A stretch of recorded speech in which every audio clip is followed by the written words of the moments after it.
Alright, so I spent a lot of sleepless nights thinking, how do I become the best version of myself and leave my mark on the world? To answer this, I decided to ask exceptional people who have or are on the journey of doing just that. When you have big dreams, it's easy to just fantasize about them and live vicariously through your idols. But that's not how I want to live. So if you feel the same way, this podcast will show you how to make your dreams look more like goals by showing you how founders, creators, and game changers did it. You'll learn about their habits, mindsets, and strategies so you can stop dreaming and start dream making. I'm Braith, and this is ex-vicarious.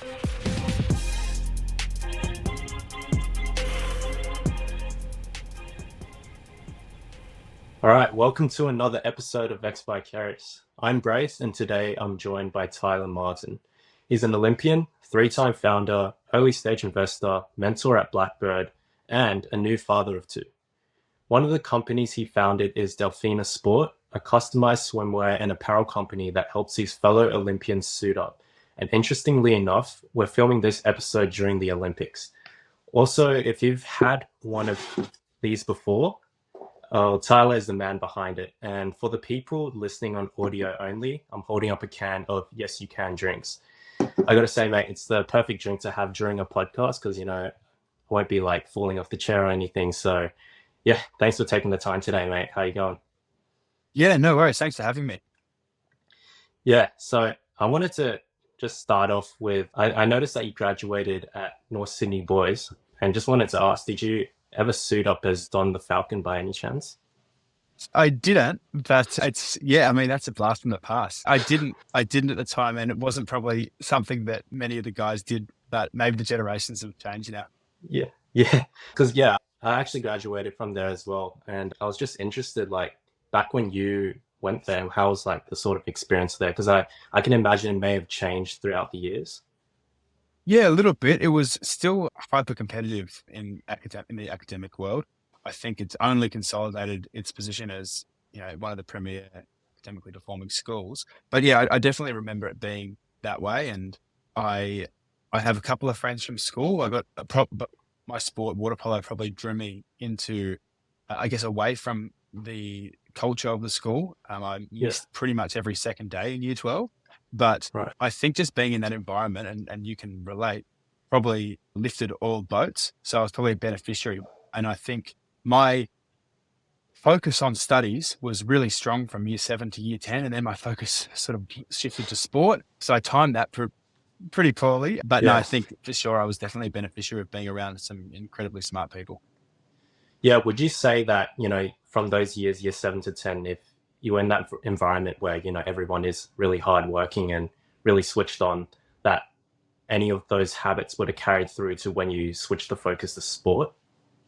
Yeah, it's a good question. I haven't thought about it like that. I normally would have applied sport to study and business and not the other way Right. around. But I Okay. actually think just being in the pressure cooker environment of the sort of elite sporting world and also being at North Sydney, it would have probably had like mutually beneficial impacts on I guess the separate lives. At the same Yeah. time, I was, tired and stressed and trying to do probably burning the candle at both ends for sure. But I think one of the net outcomes as a result was picking up good habits in either of the separate, I guess, lives that I was living. Yeah, that makes a lot of sense. And I mean, on the topic of sport, I wanted to ask, what's your favorite sport? First to play and second to watch. I think outside of water polo, which is what I still probably think is my favorite sport to play and watch, at the Olympic level, I love watching the swimming and the running. Okay. I think there's something really innately cool about seeing, or fascinating about seeing, the human form in its absolute best capacity objectively. So like the fastest runner is the fastest runner. There's no Hmm. referee, and same with swimming. And to play, I've actually gotten into golf recently. I'm not very good, but I'm good enough Okay. to know if I hit a good or bad shot. And I've found that like quite therapeutic in a way. Yeah, that's awesome. I mean, I love a good driving range sesh with the boys. So, but yeah, I am also not very good at golf, but yeah, it is super fun. So, how did your passion for water polo actually start?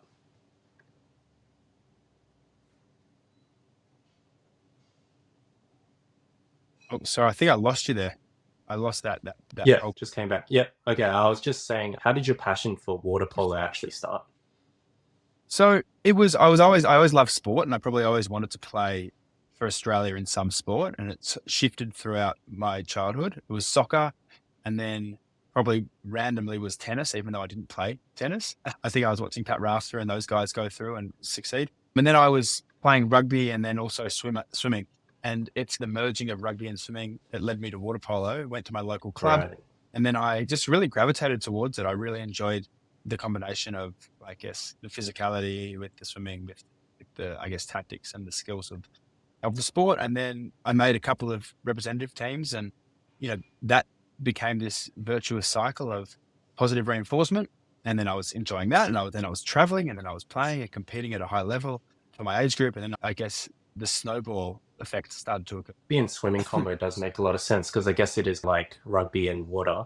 But are you more of a rugby union or rugby league type of guy? Probably a league. I'm a bit of a long-suffering West Tigers fan, so Yeah. I definitely can get around. I'm loving the sevens at the Olympics, and the girls, the women just fell short in their campaign, but loved watching that. I like watching the Rugby World Cup, but on a like week to week basis, definitely probably rugby league. Yeah, I mean, I get what you mean because Bulldogs fan here. So like, apart from this year, like the last 10 years, it's been Been horrible. tough, yeah. But you guys got Luai coming next year, so I think it'll turn around. I hope so. Yeah, I really. Yeah, I just wanted to jump to your sales role. So, is it Finis Inc. that you had like your first sales role at? Yeah, so I guess the Uh, nature of that is an interesting story. I was playing overseas in Italy, excuse me, professionally in my first, I guess, professional water polo experience. And when I say professional, I was earning €200 a month, which is about 300 Aussie bucks at the time per month. So $75 a week. I went over there when I was 19. I wanted to play in the professional league and basically test myself against the best players in the world. So I was happy to go for basically free. I got meals and yeah, accommodation and flights. So I was surviving. And then I just happened to meet an American guy in a bar or a cafe where my local team was. And we got talking because we were both English speakers. And turns out he ran a swimwear company called Finis. And it's quite a big company. In fact, a couple of the Olympic gold medalists are wearing that costume right now in Paris. And I got talking to him, and I saw an opportunity to reconnect. So when I got back to Australia a few months later, I emailed him and sort of said, "Hey, I can do some work for you. You don't know what your plans are." And effectively talked myself into a bit of a sales role. I was on commission there, and it was fine. But I think Australia wasn't really in their growth trajectory. So after about a year or so, I said, "Hey, there's an opportunity here. This business that I've been doing a little bit of work for isn't really focusing on the opportunity here." And that's fine. They had other mm, business prerogatives and KPIs, but I thought there was an opportunity. So that's when I basically circumvented the American business and went straight to some supply sources and started Delfina. yeah. So I did want to delve a little bit further into Delfina. So, what exactly were those sort of opportunities you saw that really differentiated what you were doing at Finis versus what you wanted to start doing at Delfina? Yeah, so I think the market here it's not a very glamorous or sexy market in the customized swimwear and sportswear market, but it's a really good cash flow made to order business whereby schools, clubs, and sort of a whole different range of aquatic and aquatic based sports and and I guess in the unsexy part of it. So we weren't necessarily direct to consumer for a long time. And I saw Right. that opportunity. I saw a need in my club, my local club, Drummoyne. We had 500 members. You times that by caps, costumes, shirts, shorts. All of a sudden, you start getting to reasonable quantum. So I just did the back of the napkin maths and said, "Hey, there's a real opportunity here and a real margin, I guess, play if you can get a decent product with good service." And started with that. Got one or two schools, one or two clubs, and the first year, we made 15, 20 grand, and I could go on a holiday. And then the second year was a bit more, and third year, and so on and so forth. We snowballed from there. Yeah, it's really cool. And in terms of spotting opportunities just in the domain of where you're working or what's relevant to you, is that something that throughout your life you've always done, or would this have been one of the first times? I haven't really thought about it in my life experience, so you put me on the spot here. But I think generally I've probably been looking for opportunities. So how to do Right. something better, how to, find effectively an opportunity, commercially or otherwise.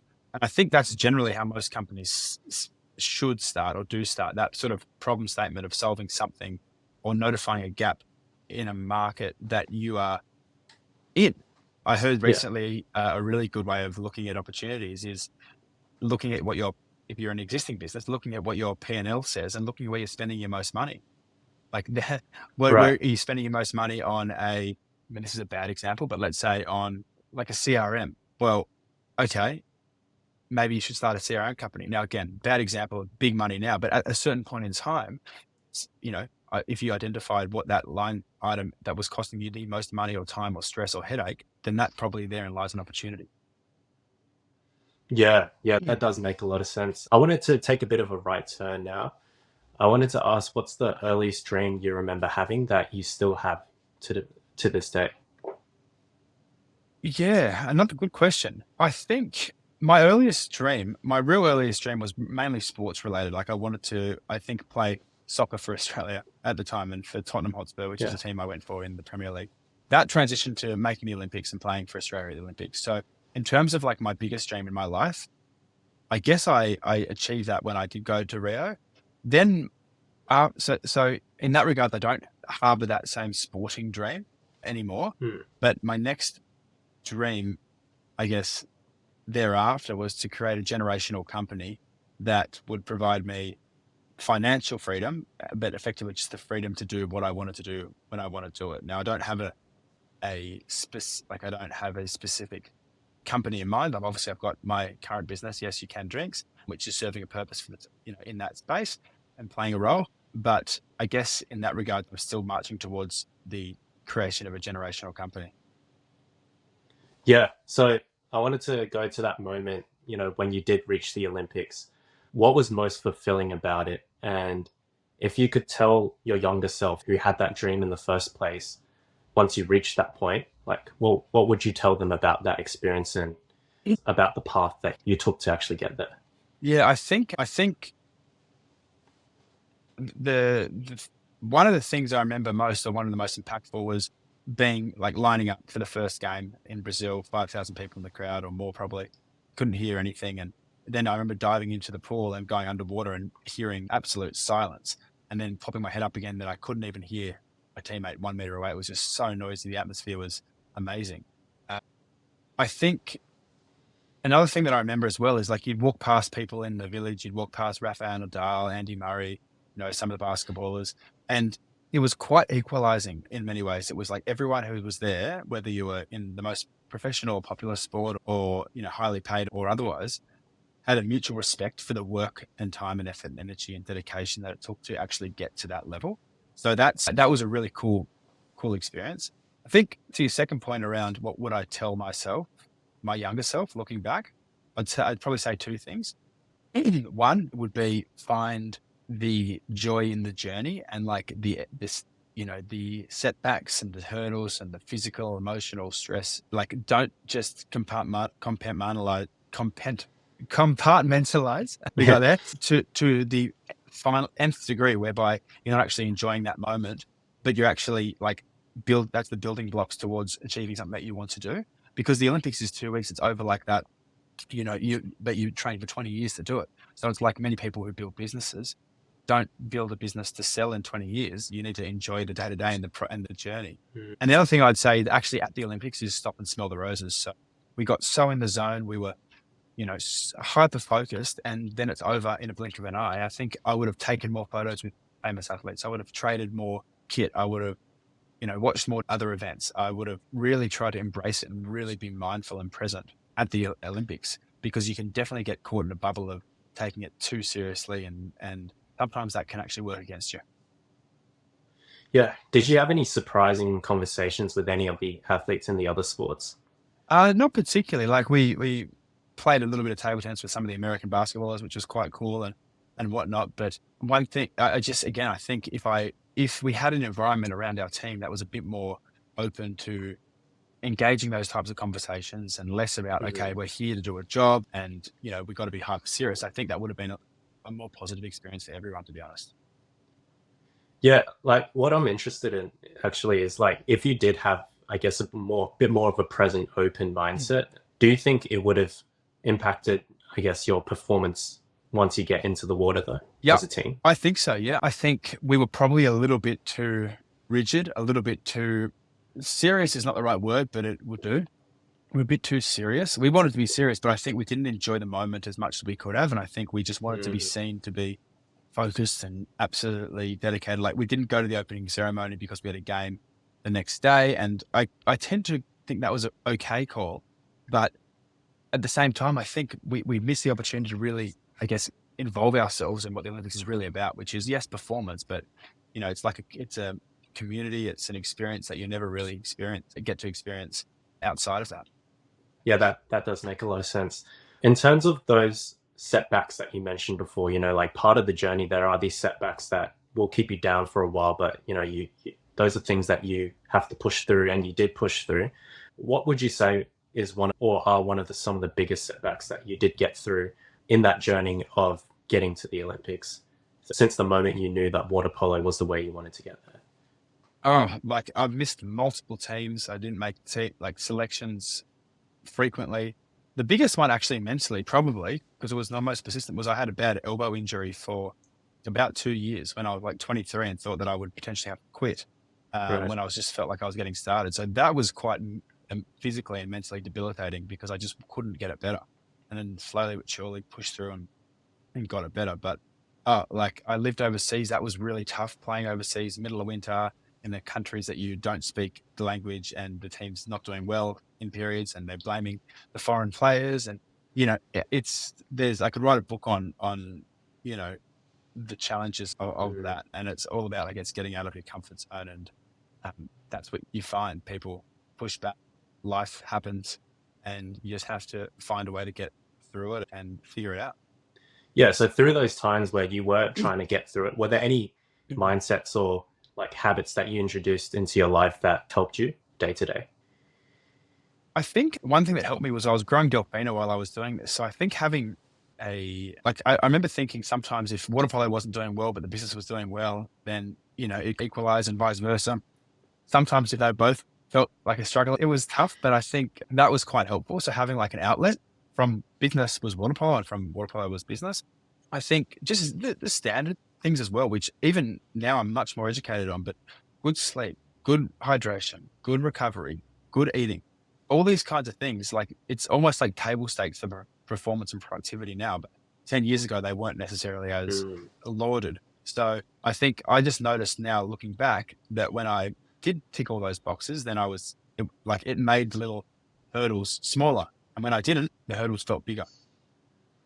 Yeah, so if you could, I guess, be a coach to yourself in that period where you really wanted to focus on, let's say, just the good sleep element, how many hours of sleep would you, like, I guess, enforce on yourself? And what sort of things would you do in order to conserve your energy or maximize the amount of energy and focus you have?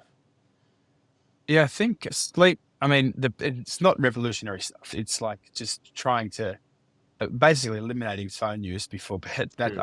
I'm still a sucker for that from time to time.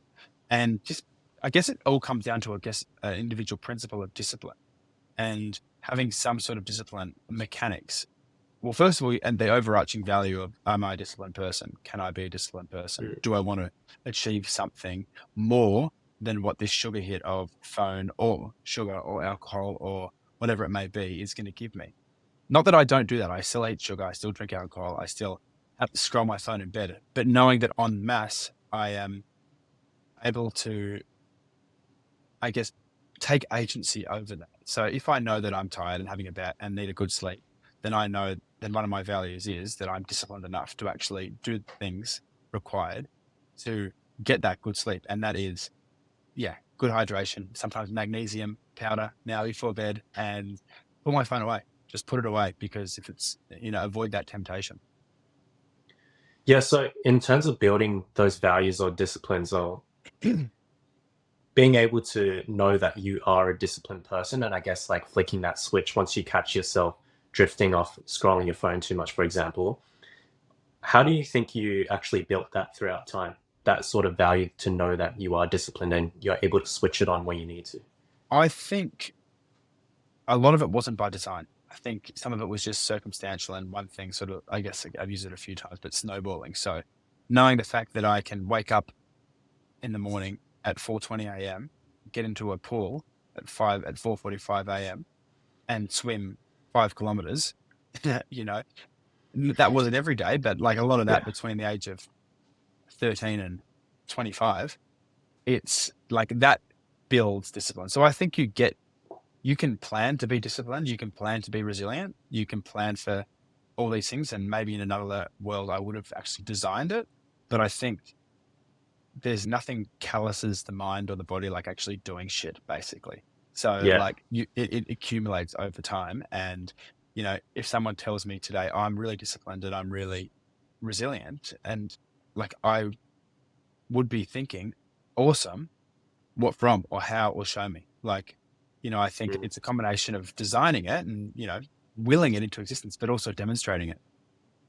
So I know that bit of a jump here, but I know that because you're a mentor at Blackbird and obviously you get a lot of exposure to, I guess, young founders or young entrepreneurs and be able to give them advice. And when you mentioned that when someone says they have discipline, you want to find out like where they got it from. For you, for example, because you did water polo and swimming, all of those early wake ups and jumping into the cold pool at like 5 a.m., that was your experience. So what are some of the, I guess, more interesting experiences when you have asked that question, where did you get your discipline from? Like, what are some of the more interesting ones that you've heard in your life? Yeah. Well, first, I probably will clarify that I wouldn't necessarily jump into a conversation and say, "Hey, are you disciplined and how are you disciplined?" It would be Yeah. more, I guess, hearing their experience and trying to pick up those cues from their experiences. So, for example, as simple as, "Hey, I worked in McDonald's or I worked retail for 10 years every Sunday to buy myself a new snowboard because I love snowboarding." Like that's just a random example that Mm. that to me shows, okay, cool. This person had a goal. They were willing to sacrifice for that goal. When it comes to resilience, it's like, hey, I've had, you know, 3 startups and one was good, one didn't work out. And here I am trying to start my fourth. And, that to me is resilient. You could look at someone who's gone through and achieved a good result at North Sydney Boys. Same deal. It's like you're in the pressure cooker. You need to study. You need to stay afloat in that environment. That's discipline and resilience. So there's lots of different indicators, I think. Yeah, I think it's really good that, I mean, that everyone does have their unique experience, but you are able to still draw the same sort of values from that based on, I guess, like how much they've stuck to something that they really care about. I wanted to go back to when you mentioned that during those moments where you may have had a lot of like things that you were worried about or anxious about, especially when it comes to injury. And by working on the business as well, like that sort of took your mind off it sometimes. And I guess you could focus on something else. So was it, did you notice many other people like trying to start their own businesses when you were amongst, like these top athletes, or were you quite a outlier in doing that? I think, yeah, it was quite split. So like in my team, we had everyone from school teachers to, full-time professional water polo players and everyone in Right. between. So I think not a whole heap of people were starting their own business in my teams at least. But we had guys, we've got some of my good friends being police officers, some are in tech sales, so it's really diverse, I guess, careers, but Mm. not too many actually were starting their own business. So I think I might have been an outlier in that regards. Yeah. So in order to be a professional athlete or in order to start your own business, either one on their own requires a lot of time and energy. So how did you balance the two when you were putting a lot of effort into both at the same time? Yeah, it's a good question. I don't think it was by design as well. Like I would say that by nature, I'm not one of these insanely high operating humans who wake up at, 6 in the morning and have their whole day planned and regimented. And sometimes I'm jealous that I'm not like that, but I'm open and honest with myself that I'm not Right. to that degree. So I think what I've been reasonable at is just identifying what needs to be done and getting it done. And Yeah. sometimes, and then going back to my previous point about sacrifice and resilience, like, sometimes there were all nighters and sometimes they were my own creation Mm. because I was decided, you know what, I'm not going to do this assignment early. I'm going to wait. And sometimes it wasn't. It was like I got back from an overseas water polo event and I needed to get this assignment done and submitted. And that was just, that was what it was. So yeah, I think it was probably underpinned by just knowing what I needed, what I valued, what was important to get done, and just getting it done. Yeah. So did you have any sort of system for prioritizing when you had like a bunch of different tasks? And in terms of like during the busier periods, were there certain things that helped you be more productive? So I didn't have any sort of mental models per se. I think now I would probably have more than I did when I was actually balancing water polo in a more serious way. So like, things like, but I think I operated from the Eisenhower matrix model without knowing what it was. And I was like, okay, what's Right. important Okay. and what's not important and what's urgent, what's not urgent, and prioritizing according to those that matrix.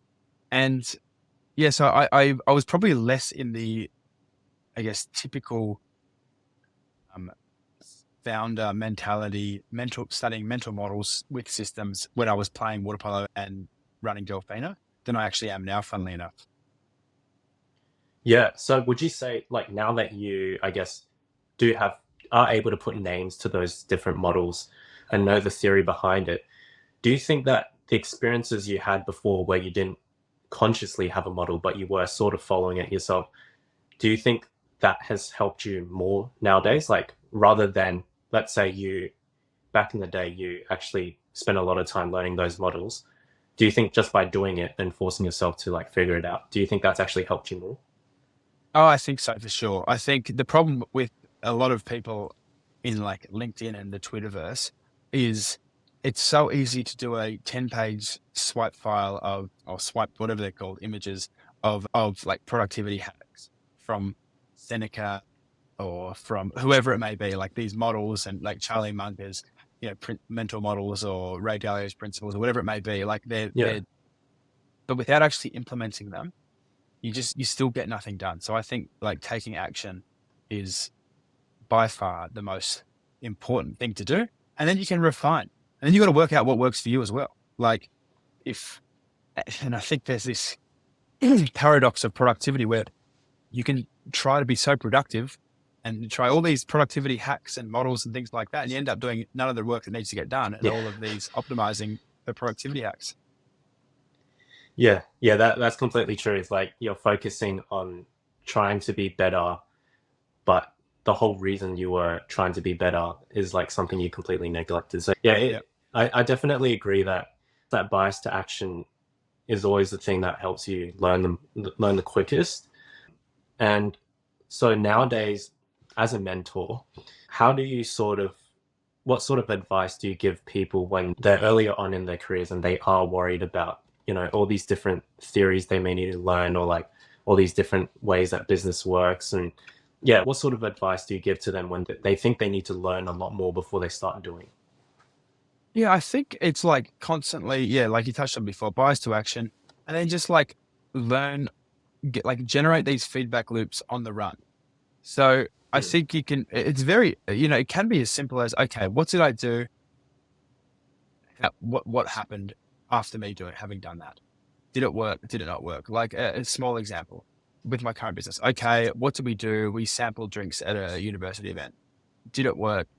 Well, X amount of people liked it. Y amount of people said they'd buy it. Z amount of people said that they'd never try it again. Okay, we can then find out, did it work? Is it worth doing again? And then that's like a simple, you know, 30-second mental analysis basically on that sort of feedback loop. But I think if I had have studied, and to use the same example, if I had have studied and analyzed, is this going to work? By the time I actually make a decision, the opportunity is gone. And Mm. this is for low cost things. Like I'm not saying go out there and spend 10 million bucks trying to figure out something without doing some DD or some market research. But I think for, young people doing reasonably low cost activity, I think the best place is to actually get into the real world and, you know, sell something effectively or build or sell something. Yeah, yeah, I completely agree with that. Going on to comparing your experience with building Delfina and then Yes You Can, how has that experience differed? And what have you taken from building Delfina into building Yes You Can after you've had that experience?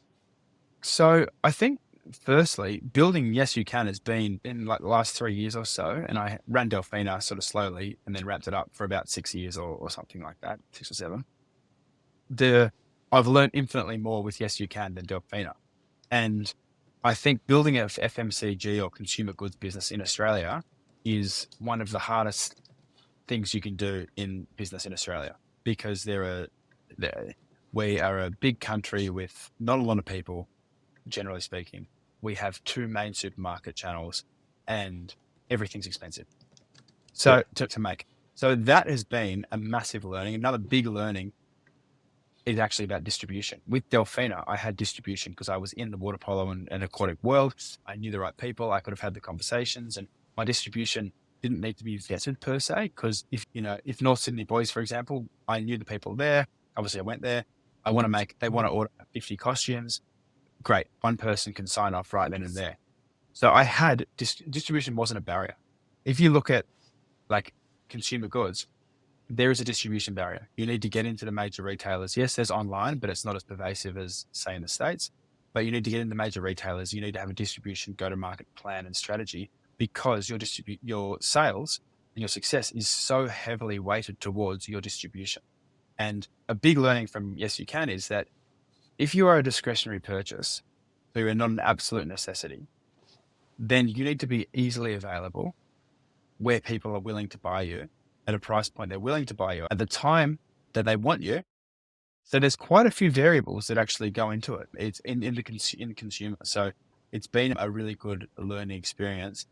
In terms of what I brought from Delfina to Yes You Can, I mean, there's probably a lot of things that I don't even think about, but everything from starting a business, like I'm talking registration, ASIC, trademarking names, legals, accounting, like basic accounting principles and practices.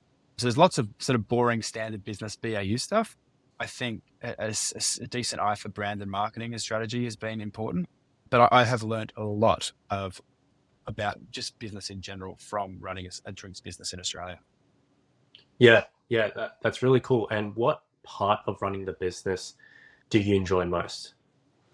I actually think the most important, the most enjoyable part is when I see people who I don't know drinking our product, or Right. in Delfina wearing our product. I was in Europe last year, and I was just walking down the streets in Italy, and I saw someone with a Delfina backpack, and I was like, oh, that's pretty cool. Yeah. And then just the other day, I was in Bondi Junction. It was about I was in Westfields at Randwick, and it was about 9:30 in the morning, and I saw someone drinking our Dark and Stormy randomly out the front of like a Fitness First, and I was like, that Yeah. is bizarre and also pretty cool. Like, I didn't know that person. They don't know me. They bought our drink. So that I still think is still the most rewarding. And I often think, like Steve Jobs, for example, how cool is it that he built a brand that like the most influential people in the world are using on a day-to-day basis. And they're like part of pop culture. So this is my tiny infinitesimal like microcosm of that. Well, I guess, as you say, but it's something that's going to just keep growing as well. So I think that's really awesome, like bumping into random people who are benefiting from what you're creating. And obviously there's so many channels that it has to go between. But yeah, just by seeing what you've created out in the world, I do think that's really cool. Do you ever strike up conversation with those people and like ask them like, what do you think of it or whatever? I have, yeah, I didn't on this occasion, but I have. Yeah. And I think that's another important piece, is actually being somewhat shameless. Like any startup founder or entrepreneur, which I loathe the word entrepreneur, but like people who start businesses and founders, I think you need to be somewhat shameless and actually ask for that feedback and put yourself out there and say, hey, yeah, why did you buy that drink? Can you just let me know a bit more about it? Or used to do some stuff like that, going into local bottle stores and whatnot. I probably haven't done as much in recent times, but yeah, I think that's an important trait as well, as to be shameless in your information gathering and execution. Yeah. Do you tell them afterwards that you're the founder? Sometimes yes, Yeah. sometimes no. If I think it's going to help the situation, Yeah. sometimes I would, yeah. Yeah, I wanted to jump to asking for you, what's next, either for Yes You Can, or if there's any other new opportunities that you are going to be shifting your focus towards more so. Yeah, when you're looking to the future, like what's next for you? What do you want to focus on in the coming years? Yeah, so I really think Yes You Can has some good legs. I think I am probably most suited to the 0 to 1 stage of businesses. I think I'm pretty good at getting them off the ground. And so that's why I love early stage investing and early stage business, starting, investing, advising, being around that world.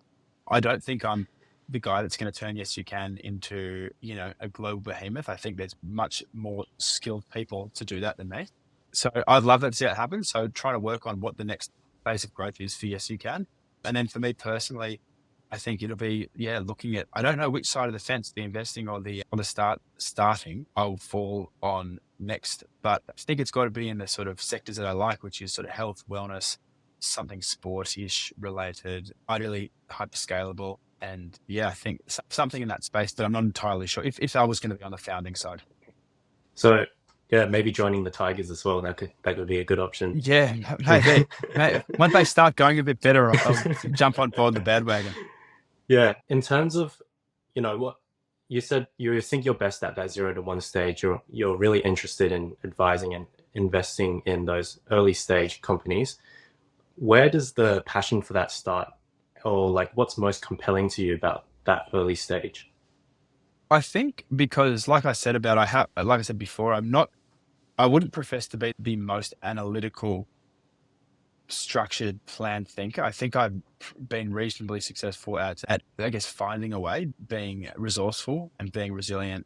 And I think that's where you need those characteristics the most in early stage business and being creative. So I think that's what draws me to that. It's exciting people building cool shit basically, and looking to find a way to bring that to the real world, to real life. That's what excites me the most. Yeah. Outside of business, have you had other creative passions that either as a hobby or things that in the past you may have wanted to pursue further? I mean, sport was, I guess, a reasonably creative outlet in some sense. I think I never really went down the music track. I think time sort of got the better of that endeavor, but I love the idea. Like, I love music. I love like this sort of old-ish school rock, indie rock, like In Excess, Creedence Clearwater, like these kind of bands. I think in another life I would have loved to be in a band, but maybe not this one. Yeah. Well, I mean, like, yeah, people do start bands at all ages, so I think that might still have legs for the future. Maybe. So, a thing about a lot of the people I interview, when I ask them about the whole dream coming about and the biggest fulfillment you've gotten from that, when it's business related, a lot of them, are still working on that, and whatever impact they want to achieve is still on the way. But when you mentioned the other dream with making it to the Olympics, for example, right? What I was really intrigued about that is that's something that you were able to tick off at quite an early age. So how do you think you've been able to stay motivated and ambitious after reaching that point? Because I guess for a lot of people, once they have reached the point where they're like, this is my dream in life, it may be hard to keep going and really put that all into everything. So what do you say has helped you stay ambitious, stay curious, stay hungry? Yeah, it's a good point. I think a lot of people have like a bit of a lull after they stop competing at the highest levels in sport. I think two things were helpful to me. One, it wasn't a professional sport in a financial sense. So I didn't go from earning 500 grand, $1 million a year to nothing overnight. I think that's a serious hurdle that a lot of professional athletes get faced with when they start. I think the other thing for me is whether it was learnt or, I guess, nature nurture is the big question, but I've always been an ambitious person, sometimes to a fault, whereby I said before, I don't necessarily smell the roses on the way through. So I think even while I was playing water polo, I was like, okay, well, I'm going to go to this Olympics, then I'll be this, then I'm going to start my own thing, and I want to do well commercially, and I want to keep ticking these boxes. So I think, I don't know if that's learnt, I guess, characteristics, or if it was like intrinsic, but that's been something that I've been blessed or cursed with, depending on how you look at it. I'd say blessed with, mate. And that person at the gym drinking the Yes You Can as well. So I'd say Yeah. that's a good example of them being blessed with that. So what advice would you give to other professional athletes who may have reached the top and then they get to a point where they're not sure what's next? What sort of things would you suggest to them, or sort of mindsets that you think could be helpful? I think first of all, and I haven't always been good at this, but I've become much better at it, is just putting yourself out there and speaking to a lot of people, getting people's opinions, getting people's stories, speaking to people who've tread that path before is really valuable. So understanding what is ahead.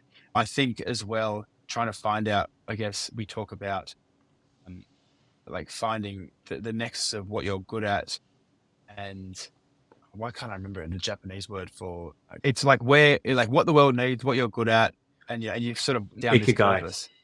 Ikigai. Ikigai. Yeah. So exactly. So I mean, yeah, it's like, without overcomplicating it, it's trying to find out what you actually like doing, what you're decent at, and you can sort of find some purpose through that. But I would definitely start by just speaking to people who sort of walked down that path before, and um, picking their brains.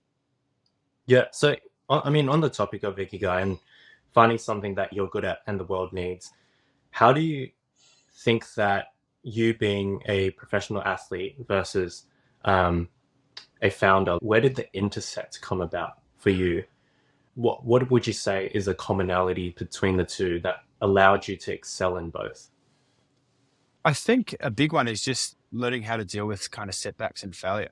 So, you know, like I've played, I don't know how many games of water polo, thousands and thousands of games, Yeah. and I've probably lost 40% of them. So Right. when you actually do that maths, it's quite a lot of, it's a big accumulation of setbacks and defeats, and overlay that with not making teams, and then just general setbacks, injuries, illnesses, blah, blah, blah, that everyone faces, just life happening. So I think that's, those, bodes former athletes in pretty good stead, or holds them in good stead. But that, because as a founder and a start, like there's constant setbacks. I'm getting emails as we have this conversation about deliveries that haven't arrived, about ingredients are going to get late, they're going to be late. And then, we'll meet with Woolies and Coles in a few months, and they might say, yep, great, we're going to every store. They might say, no, not this year, see you next year. Like there's just plenty of setbacks that you need to keep being resilient through. Yeah. And I wanted to jump back to, you said in the past, one of the things you may have not done as much is like smelling the roses, right? Like you're always thinking about what's next, how can I improve this, what's coming afterwards.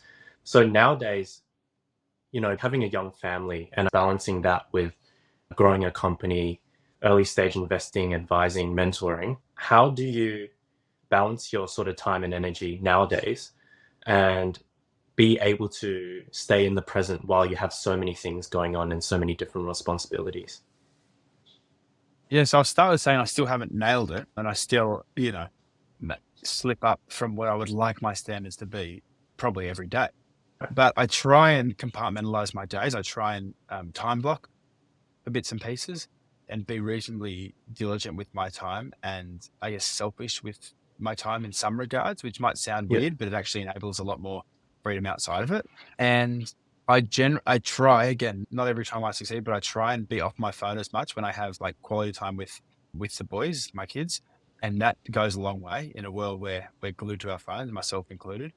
And then really, like most weekends, try and be on the computer and working only outside of only in their sleep time, so in the evenings or in their day naps.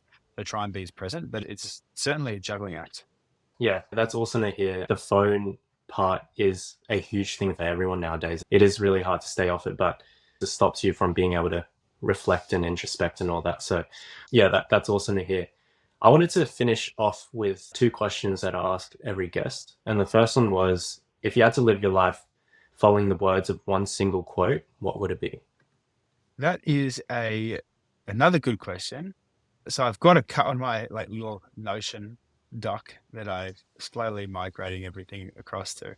I've got a couple of quotes that I really like, and one is just a Dr. Seuss quote, and it's, you have brains in your head, you have feet in your shoes, you can steer yourself any direction you choose. You're on your own and you know what to do, and you are the one who will decide. So you know what you know, and you're the one who decide where to go. So basically, it's a long way of saying is we've got agency over our lives. I believe that. So if you've got the basic tools to do what you want to do.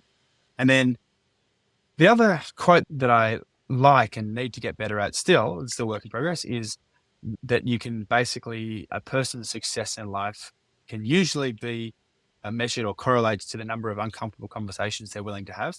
And I think Right. I'm trying to become a little bit more. mm, I mean, I don't love the phrase radically transparent. I know Ray Dalio dives into that and sort of Mm. stands behind radical transparency. I think there's a way to do it and there's a way not to do it. But I'm trying to be a bit more direct around that and have uncomfortable conversations, whether it's dealing with suppliers, whether it's, time blocking, whether it's like saying no to things. And I think that's something that I'm working on and is those two quotes, at least where I want my North Star to be, whether it's there or Yeah. not, time to tell. Yeah, I love that. And for the next one, I know you gave me two quotes, so I don't know if one of them applies to this, but if you could reach everyone in the world for 30 seconds, what would you tell them? It, yeah, I think I would say, and again, I'm not professing to be the best in the world at this, that's for sure. But like, if we can just be a little bit like kinder or like smile at people, like just let's go back to having basic like human interactions. Like I was getting a coffee this morning and I saw everyone, myself included, on our phones, just scrolling. It's like, and then you pop your head up and you say, "Hey, how you going?" Or you actually just like nod at someone, and it actually makes a difference at like an emotional, but also like a biochemical or at a physical level. Like there's Yeah. endorphins and chemicals that work in a way that, gives you a positive lift. So I would say that if we can just like be a bit more present and a little bit kinder or pleasant to people on a micro level, that would go a long way. Yeah, I love that, mate. To finish off, were there any places that you wanted to direct people, any things you want people to check out, how to find you or how to find the companies you're running or the companies you're investing in? Anything like that that you want me to link in the show notes? I think as a starting point, probably just LinkedIn. Like, feel from I'm always open to messages and linking up with people. LinkedIn's a good starting point. I'll eventually have a website that is like a simple one pager. But for now, I think LinkedIn's as good a place as anywhere to start. Yeah. Okay, perfect. Tyler, thank you so much for taking the time. It was awesome to talk through your journey. No worries. Thanks for having me, and look forward to chatting again.